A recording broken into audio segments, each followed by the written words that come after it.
morning everyone. Welcome back to the channel again. The nation needs you. I am RC Misra, soft skill trainer, Bhubaneswar, India, Odisha. In today's lesson, we are going to discuss few fixed preposition. So let me tell you, fixed preposition means what? There are certain words which always took a single preposition or a fixed preposition along with it. So in today's lesson, I am going to give you few questions and we will see how to use the right preposition. So let's begin our question. My first question for today is, he will have to atone dash his misdeed. What is that? He will have to atone dash his misdeed. Let me tell you, here atone means what?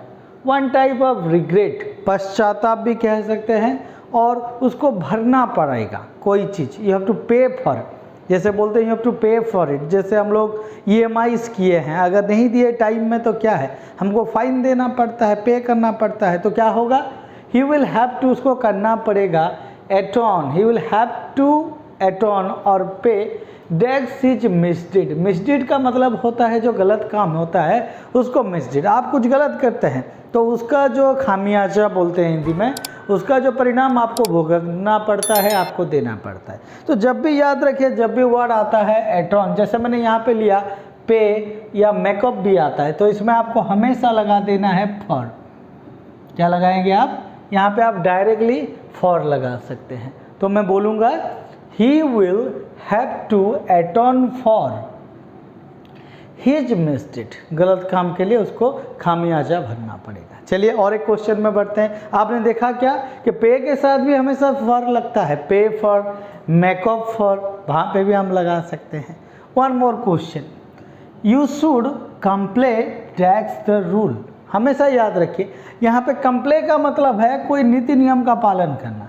जैसे आप common phrasal verb ले सकते हैं abide by, वो single use होता है. क्या? Abide by. और एडहियर टू, आप एडहियर के साथ भी टू लगा सकते हैं. अगर स्टिक है तो भी टू. मीनिंग सब आ रहा है, स्टिक रहना कोई रूल रेगुलेशन की, लेकिन ये सेंस में हमको करना पड़ेगा विथ, क्योंकि कंप्ले जो है हमेशा क्या लेता है? विथ लेता है. तो हम क्या कर सकते हैं यहाँ पे? You should comply with the rules. आपको रूल्स रेगुलेशन मान के चलना पड़ेगा. लेकिन अगर अबाइड आता है, एडहियर आता है और स्टिक आता है, तो देखिए अबाइड में बाय लगाएंगे, सब में अलग होता है. एडहियर हो गया टू, स्टिक्ट हो गया टू, और अगर रूल्स है तो गो बाय रूल्स. यहाँ पे देखिए मैंने बाय लगाया है. तो जो फिक्स प्रीपोजिशन सबके लिए अलग अलग होते हैं. Now let's move to the next question, number 3. Number 1 we did and number 2 also over. Now question number 3 everybody. He is a disgrace dash his family. यहाँ पे disgrace का मतलब क्या है? Disgrace means one type of insult. एक बदनाम बोल सकते हैं, कलंक कह सकते हैं इन सिंगल वर्ड में. He is a disgrace dash his family. हमेशा याद रखिए, यहाँ पे disgrace का साथ हमेशा to का यूज होने वाला है. कुछ लोग यहाँ पे फॉर लगा लेते हैं, but for is not the correct answer. अच्छा, डिस्ग्रेस को आप क्या कर सकते हैं? Insult to the family. Blur to भी लगा सकते हैं आप. ओके, और एक एग्जांपल लेते हैं, not by. Okay, now number 4, she is vulnerable. अच्छा, वल्नरेबल क्या होता है? जो वीक होता है, फीबल होता है, कमज़ोर होता है. डैक्स कोल्ड, जैसे आप लोग देखे होंगे लिखा होता है गाड़ी चलाते हुए एक्सीडेंट प्रोन एरिया, मतलब होने का संभावना है, बहुत नाजुक जगह है, तो प्रोन टू. सेंसिटिव हो गया भी, हम लोग टू लगाएंगे. तो यहाँ पे क्या लगाना है? She is vulnerable to cold. क्या कर लूँगा मैं? She is vulnerable to cold. बाकी सारे गलत है. अच्छा, let's see another question. We are all accountable dash the team leader for our work on this project. अच्छा, यहाँ पे वर्ड आता है अकाउंटेबल. अकाउंटेबल का मतलब क्या? आंसर फॉर, जवाबदेही. आपको जवाब देना पड़ेगा अगर कुछ नहीं कर पाते. Accountable for.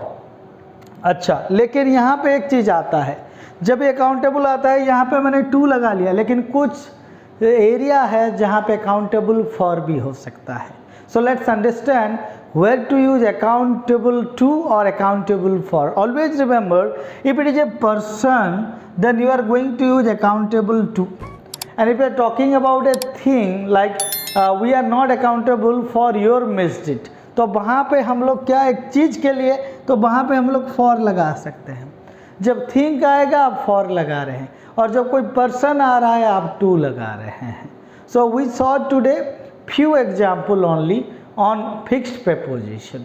There are many fixed preposition are there that we are going to discuss in the series. This is the part 1. I'm again going to take more example, more exercises, so that you will get clarity, complete 100% clarity in fixed preposition. So those who are new to the channel, kindly subscribe कर लीजिए. And if you like my video, you can share with other also. They also get to know something new.